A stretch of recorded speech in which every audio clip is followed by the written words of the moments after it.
What is up, guys? Random Money here with your fantasy LCS analysis prediction video for Week 6. In this video, we're going to break down all of the matchups for NA and EU LCS for Week 6. And right off the bat, I kind of want to give you guys a public service announcement. So I have been traveling cross-country multiple times in the past week, and I'm going to continue to be traveling all over the country for the next couple weeks, doing interviews and just trying to figure out what I'm going to do with my life in the next couple months as I get out of the military. And actually, I just completed a cross country flight on Monday. I was going from the East Coast to the West Coast, and it was one of those really late flights, like 10 p.m. And it was just probably the worst flight, one of the worst flights I've ever been on. Probably not the worst flight, but one of the worst flights I've ever been on. You know, the flight was delayed. There was a headwind, so the flight took a lot longer than it was supposed to. There was a lot of turbulence, which I don't really mind turbulence that much because I can still get to sleep pretty easily even if there's turbulence. But the thing that just drove me insane was just the constant screaming of babies and children on the plane. And it wasn't just one baby. It was multiple babies all throughout the aircraft. And it was like they were working together. As soon as, one of them stopped screaming, the next one would start screaming. And as soon as that baby got calmed down, another baby would start screaming. And all I wanted to do was sleep. That's all I wanted to do. And they just made it absolutely impossible. They were just tag teaming me over and over again, just taking turns, making my life miserable and sapping my will to live. By the time, I got off that flight, I was so drained. That was the best birth control you could possibly imagine. I mean, I seriously think that, instead of, teaching middle school students, sex ed or something like that, they should just put all the middle school students in a plane with a bunch of screaming babies for an overnight flight. And that is the best birth control you will ever give someone. Because me and my wife were thinking about having trying to get pregnant in the next year or two, and now I'm like, nah, let's put that off for another year or two. Let's talk about this in a couple of years, because that was brutal. I was about ready to jump out the plane. I was so frustrated and so tired, and yeah, I was ready to tear my hair out. So let me know what your guys' worst experience with a flight has been. Leave a comment. I'd love to hear some funny stories about, some horror stories you've had with the airlines. Yeah, so leave your comments below and let me know how your stories rank compared to mine. So the other thing that goes along with all this travel is that I've got so little time to do these videos. I am struggling just to watch all of the LCS matches, let alone really take the time to break them down and analyze the macro movements and analyze the pick ban phase and really spend the time that I want to spend to give you guys the most accurate predictions that I can. So this really is a disclaimer for you that I do not have the same amount of time to do this analysis as I normally do, and as a consequence, I believe that my picks will suffer. I think that this week you will see that my accuracy is going to drop compared to previous weeks. So that is my disclaimer to you guys. I hope you'll continue to support me and just understand that I've got a lot of stuff going on, and unfortunately I cannot devote as much time to these videos as I would like, and I'm hoping that when the summer split rolls around, things will be a lot more stable and I'll be able to give these videos the proper time that they deserve and give you guys the analysis that you deserve. But let's talk about week 5 a little bit. I think we got to talk about week 5 before we start talking about week 6. So week 5 was the freaking Twilight Zone. And this happens every split, so don't panic. The sky is not falling. Every split, there's at least 1 week where up is down and down is up, and you have no idea what's going on. And that was week 5 in a nutshell. FlyQuest went 0-2, Cloud9 went 0-2, Echo Fox went 0-2, CLG looked way better, was 2-0, TSM looked fantastic, was 2-0, Dignitas looked phenomenal and was 2-0. Phoenix 1 somehow beat Cloud9, but then they lost to Envy, which just doesn't make any sense whatsoever. H2K nearly lost to Giants. They won a nail biter against Giants. It was insane. Week 5 was insane. And I don't think anybody could have predicted that.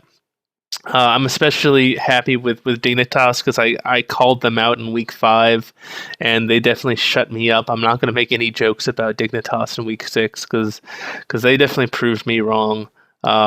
But yeah, I hope that they're going to continue to do well because they were so hyped before the season started, and they've just been such a disappointment so far. So I'm hoping that they're finally gelling as a team, and we'll actually see how good they can be moving into playoffs.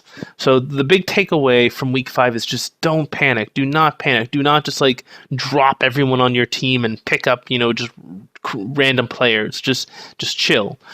Week 5 is just one data point. All right. We need to look at what's going to happen in week 6, and then if we start seeing a trend with week 5 and week 6, then we start making adjustments. So do not panic with week 6. Just play conservative, play safe, and then if things continue to be screwy in week 6, then we'll make the adjustments after that. All right, EU strategy. If the week is in purple, that means that the team has 2 matches that week. If it's in green, that means you want to draft the players on that team in that week because they've got upcoming weeks with 2 matches. If it's in yellow, you want to keep those players, but you want to keep them on the bench because they only have 1 match that week, but they will have a 2-match week coming up. And red is when you want to drop the players from your team because they no longer have any 2-match weeks. So just finish up week 5. So you want to be dropping your Splice and Fnatic players. Now that we're moving into week 6, you want to be picking up Unicorns of Love and Misfits players. And then moving forward, looking into week 7, the teams are Vitality, Giants, Rocket, and Origin. You probably don't want to pick up those players yet. The teams I'm looking at right now are probably Vitality and Giants as maybes. I might pick up 1 or 2 players depending on who's starting in my fantasy leagues, but I really need to see what they're going to do in week 6 before I make that decision. So hold your fire on Vitality, Giants, Rocket, and Origin just yet. See how they perform in week 6 before you pick up those players. All right, week strategy. The win-loss is in white. That means I think it's going to be a normal game, normal number of fantasy points. If it's in red, I think that means it's going to be a stomp. That means less fantasy points for both teams, but especially a lot less fantasy points for the loser. And if the win-loss is in blue, that means I think it's going to be a very close match, possibly an upset, and those are the matches that have the most fantasy points usually associated with them. Okay, my S-tier teams for week 6, TSM, Cloud9, Unicorns of Love, and Immortals. TSM has got a difficult matchup in both CLG and Dignitas. I think they're going to be close matches, but I do think that TSM is really hitting their stride, and I think they're going to be near impossible to beat for the rest of the split. Their week 5 was phenomenal, that they were able to beat Cloud9 and FlyQuest in the same week. I think the TSM is really going to be hard to beat for the rest of the split. So I do think they're going to go 2-0 this week. Cloud9 going against Echo Fox and FlyQuest. Also 2 difficult matches. I think FlyQuest is definitely the harder of the 2 matchups. I do give Cloud9 a slight advantage in that one.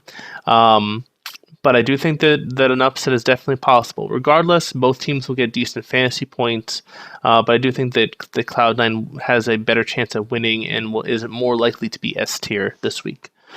Unicorns of Love, they've got 2 matches this week. They're going against Misfits and Rockhat. And regardless of whether or not Unicorns of Love beats Misfits, I think they're going to be S tier. Because Unicorns of Love is known for putting up a lot of fantasy points. They have really high scoring matches. And I think that Unicorns of Love, I do give them the slight advantage against Misfits. But regardless of the outcome of that match, I do think that Unicorns of Love is a very good pickup this week. And then the final team is probably surprising to a lot of people, and that's Immortals, going to be S tier. The reason why they're S tier is they've got actually a really easy week. They've got Team Liquid and they've got Envy. They should be able to beat both of these teams. This is a slam dunk week for Immortals. They should be able to beat Liquid. They should be able to beat Envy. They should be able to get a good amount of fantasy points. If they do not go 2-0 this week, that's a really bad sign for Immortals. So I will be starting a lot of Immortals players, crossing my fingers. Hopefully they don't, choke too badly. But they should have a 2-0 week. They should be S tier this week as long as they don't, completely mess up. A tier, FlyQuest, Phoenix One, and CLG. So FlyQuest definitely had a rough week 5. I think they're going to stabilize in week 6. However, I don't think that they're going to be able to beat Cloud9. I give Cloud9 the slight edge. That's going to keep FlyQuest around the A tier. They might have 1 or 2 players that move up into the S tier. Phoenix One is another one of those teams that has been looking really, really good. They were able to get that upset over Cloud9 last week. I do think they're going to be able to beat Dignitas, even though Dignitas is looking better. However, I do think that CLG is really becoming that team that they were last season.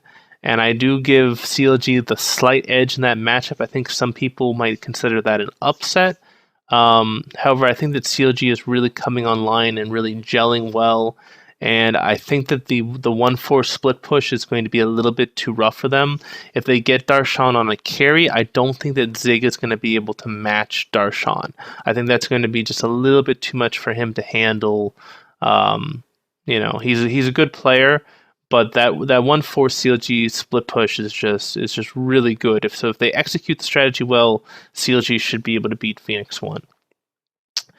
And then, of course, CLG, we already talked about the Phoenix One matchup. The TSM matchup is going to be another one of those matchups where it's going to be really close, but I do think that TSM has the tools in order to match that 4-1 split push that CLG is most likely going to go with. I do think that Hanser can match Darshan pretty easily, and I do think that the rest of TSM stacks up very well with CLG, and they should be able to do well against them and beat CLG. B tier, Misfits, Equifox, and Dignitas. So Misfits, they could possibly move up into A tier. I don't think they're going to get S tier, not because I think they're going to lose to Unicorns of Love, but because they're playing Origin. And I think usually the teams that play Origin are not able to get that many fantasy points because the games don't last long enough. So I think that is going to handicap Misfits' ability to get a lot of fantasy points this week. Even if they beat Unicorns of Love, they'll probably only move up to A tier this week. Equifox going up against Liquid and Cloud9.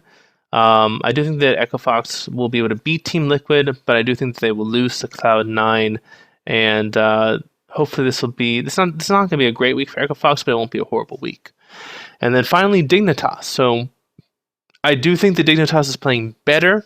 However, this week they're going up against Phoenix One and TSM. I think they have a shot against Phoenix One. I do think they could upset Phoenix One. I give them less of a shot against TSM, obviously. But I don't think they're going to win either of those matches. I think they're going to go 0-2 this week, but they could drag out the matches. They could go to 3 games against Phoenix One. They could possibly go to 3 games against TSM. If they're able to do that, that's actually a really good sign. That's a sign that you might want to start picking up those Dignitas players in week 7 and week 8. If they get stomped by Phoenix One or TSM, then week 5 might have been a fluke, and Dignitas might not be worthy of picking up in the later part of the season. C tier, Team Liquid, Envy, Fnatic, Splice, H2K. So Liquid and Envy both have difficult weeks this week. I think they're both going to go 0-2, which is why they're going to be C tier. Liquid and Envy have also been just really hit or miss. So you got to be careful with both of these teams. I'm looking for them to be more consistent before I'm going to be able to rate them higher than that. Fnatic is playing H2K this week. I do give Fnatic the slight edge, though both of these teams with Fnatic and H2K have been just super inconsistent. And it's really, a complete toss-up. H2K, if they show up, could win. Fnatic, if they show up, they'll win. I think the Fnatic has a slight edge, like 55-45 advantage, but it really is a toss-up, and regardless of who wins, they're both going to be C tier, so it really is not going to matter that much who wins and who loses. And the last C tier team to talk about is Splice. They're going against Giants. I think that'll be a pretty easy win for Splice, though I am watching Giants because Giants was able to do well against H2K last week. If Giants is able to do well against Splice this week, then that is a good indicator that they could possibly have a good week 7 where they're going against some of the weaker teams. So I am going to be watching that Splice versus Giants game because there might be some situational picks to pick up Giants players in week 7. D tier, I have G2, Vitality, Roccat, Giants, and Origin. So a lot of you are going to say, why is G2 in D tier? They're going to be able to beat Vitality. Yes, they're going to beat Vitality. I don't have any doubt in my mind about that. However, teams that go up against Vitality seem to always get less fantasy points than they should. And the reason for that is that Vitality is a very passive team, especially when they're losing. They don't try to pull the trigger. They don't try to go for really crazy plays. They just slowly kind of give up the entire map, and then they lose when it's like 7 kills to 2 kills or some type of really low kill score. So that's why I think that G2 is only going to be D tier this week. Is not because there's anything against G2. They're obviously the best team in Europe. The issue is they're going against Vitality, and Vitality just kind of loses a lot of times without any major fight, and G2's not going to be able to rack up the fantasy points that much against Vitality. And then, of course, we've got Rocket, Giants, and Origin. They've been pretty much D tier this entire time. I think they're going to continue to be D tier in week 6. All right, team strategy. So if the week is in purple, then that means the player was performing better that week than their teammates. If it's in yellow, that means the player was performing worse than their teammates that week. If it's in green, that means that the team was victorious in that matchup, or I had the correct team grade. If it's in red, that means it's a defeat, or I had an incorrect team grade. And blue means that that's the current week, and we're in week 6. All right, TSM. Across the board, I think they're going to be more likely to be S tier. The only people that I'm a little bit hesitant about to rate as S tier are Svenskeren and Wild Turtle. You can see from previous weeks when some of their teammates have been S tier, they have been lower tiers. So I kind of have them as A tier, the rest of the team is S tier, but pretty much anybody on TSM will give you good fantasy points this week. Cloud9, also going to be S tier across the board, I think, this week. The only person that I don't have as S tier is Impact, and that's because he's sharing time with Ray. And it really depends on how much time they give Ray, how much time they give Impact. You know, if Impact plays both matches, then he'll be S tier. But if Ray gets some of the time, then Impact will be A tier, maybe even B tier. So if you have someone else who is an S tier or an A tier top laner, I would probably start him over over Impact. Because we don't know how much playtime Impact's going to get versus how much playtime Ray is going to get. Unicorns of Love, I think that across the board they're going to be S tier. If you look back to week 2, that was the last time that they had 2 matches in a week. They were 2-0 that week, and they were S tier across the board except for their team grade. So this week I have them S tier across the board except for their team grade.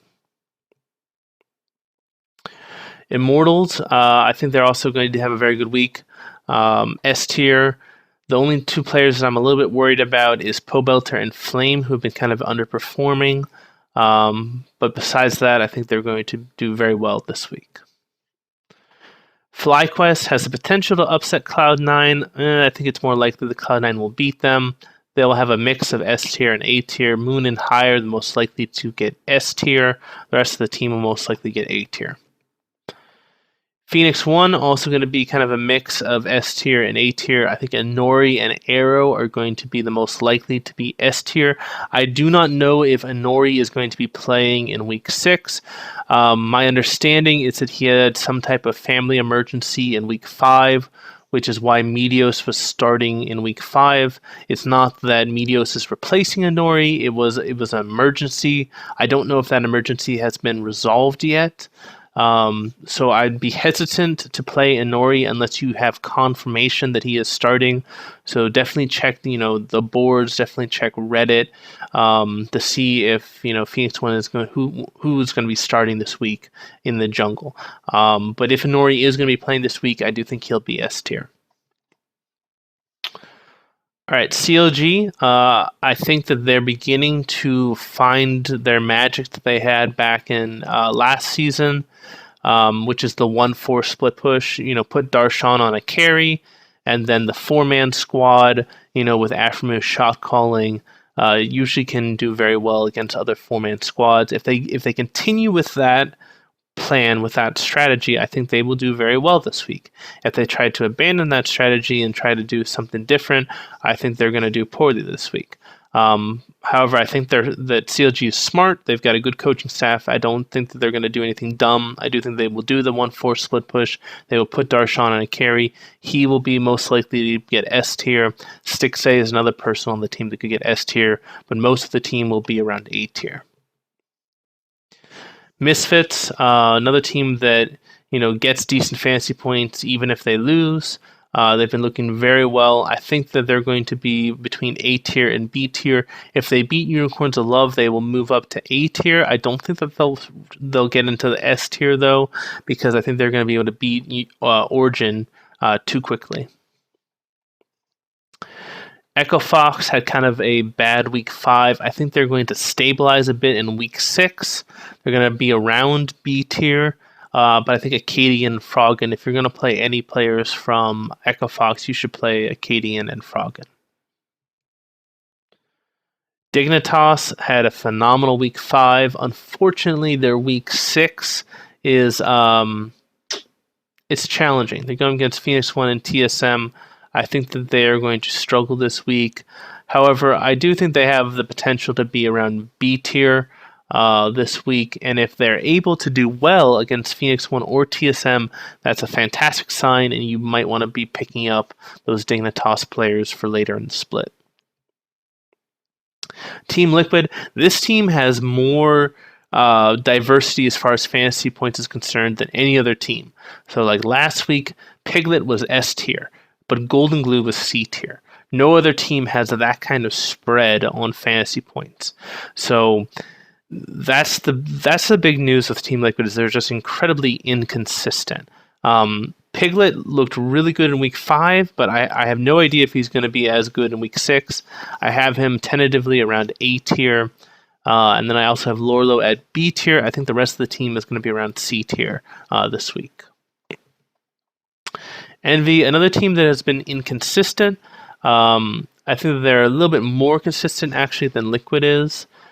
Seraph has been playing a lot better. He really is the backbone. They need him to play well. They need him to perform well if Envy is going to have a shot. I have him at B tier, but I have the rest of the team at C tier.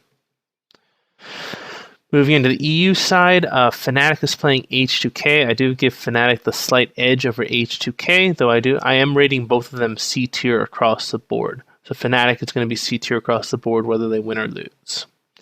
Splice going against Giants, rate them C tier across the board. If Giants is able to do well against Splice, you might even see some of the Splice players be in B tier. And then H2K going up against Fnatic.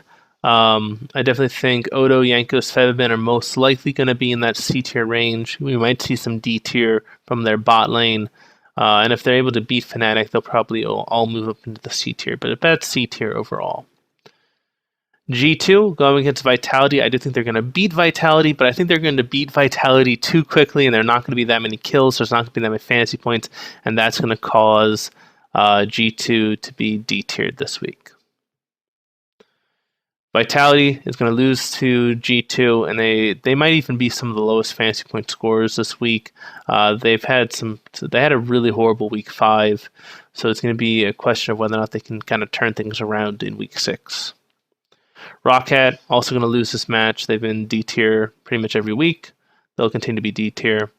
Giants showed some definite life against H2K. If they can do well against Splice, then they might be a possible pickup in week 7, but they're going to be D tier in week 6.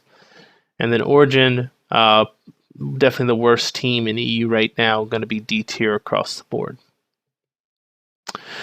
All right, so let's get into my record. 80 to 100% is the goal. S tier is in purple. 70 to 79% red, which is an A. B is going to be 60 to 69% in blue. C is 50 to 59% in green, and if I get less than 50%, then that is a D. And this week 5 was absolutely horrible with all the upsets. As far as the correct grade was concerned, I only went 50%. I went 10 and 10 with the correct grade. And as far as the correct result is concerned, I was 7 and 9. A lot of the upsets in NA just really kind of destroyed me with Cloud9 going 0-2, FlyQuest going 0-2. So only 44% accurate on the results in week 5. I am hoping to improve those numbers in week 6, but we shall see. Yeah, it's definitely a lot harder to predict these things when I'm on the road as much as I am now. But hopefully I can, improve from this point onward and actually do a lot better. So yeah, let me know what your travel stories, your horror stories that you've had from airlines below. I'd love to hear those stories. I'd love to hear how you guys are doing in your fantasy leagues. If you like the videos, always give them a thumbs up. It really helps. We actually we're over 400 subscribers right now, so I'm pretty ecstatic. The goal is to have over 1,000 by the end of the year. And the goal is that once this channel becomes actually profitable, I'm going to start doing giveaways, RP giveaways, or Amazon gift card giveaways. So yeah, definitely, if you like this video and you want me to do more of these videos and devote more time to these videos, help me get some subscribers, and that way I can give back to you guys and hopefully, give you guys some RP or something. But if you haven't subscribed to the channel yet and you're at this point in the video, why not subscribe? I mean, you've made it this far, you might as well subscribe. And definitely leave your comments below. I don't know if I'm going to be able to answer all of your guys' comments this week with all the travel I'm doing. If you've got, supportive comments or criticizing comments, then those are pretty easy to read and reply to. But if you guys need help with your fantasy weeks, that's really hard because I'm not going to have access to a lot of my data when I'm on the road or when I'm in the airport. So I might not be able to respond to those as quickly as I would like. I'll try to answer them if I can, but I definitely want to direct you guys to my strategy video. If you haven't watched that, check that one out. That's very helpful if you're debating between two different players. But I hope you all have a fantastic day. This is Randomonium signing off.